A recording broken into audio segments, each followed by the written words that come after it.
can a biblical Christian date a liberal Christian who doesn't hold the same values? I love this girl with all my heart, and it hurts that being obedient might mean breaking up. Well, I can tell you honestly that when you say I love this girl with all my heart, you're probably a younger man, and I fully remember, believe it or not, I do remember being a younger man, despite the fact that I'm moving quickly toward my 40th wedding anniversary. But you do not forget the thrill of holding her hand and all of that. I get all of that, but you also need to recognize that you have to have a firm foundation in the same faith.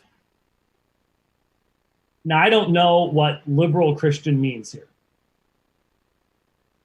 but I would recommend to you the reading of a book titled Liberalism and Christianity by J. Gresham Machen. It's an older book, but it has been demonstrated more than once to be true. And that is that liberalism and Christianity are two different religions.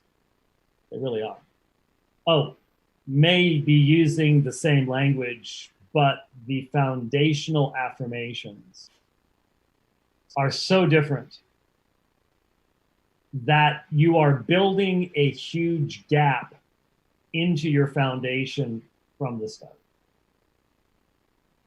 That's just a fact. I mean, it literally is almost the same as saying, well, I love this girl, but she's not a Trinitarian. Well, that's not a negotiable. And these days, liberal Christian normally means someone who doesn't believe God has spoken, doesn't believe the Bible is consistent, believes most of it's mythology,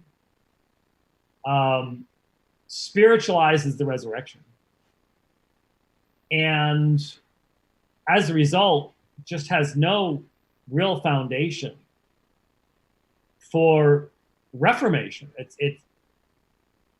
It's starting in a very different place. And so my concern is you need to look past the current point and just ask a simple question. Am I dating a believer who really does believe that Jesus Christ rose physically from the dead on the third day? In most liberal churches, that's you may have to push a little bit, you may have to dig a little bit.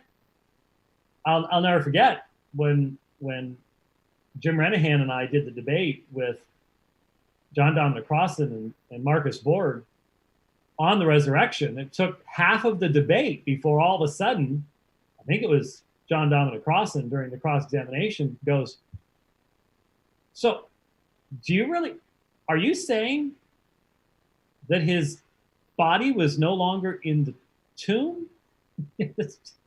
And we're like, yes, yeah, because especially if she was raised in a liberal church,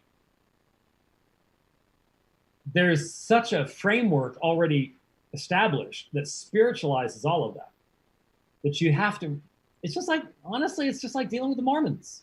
You have to define your terms. And so I would say you're sailing in very dangerous waters, very, very dangerous waters. Yeah.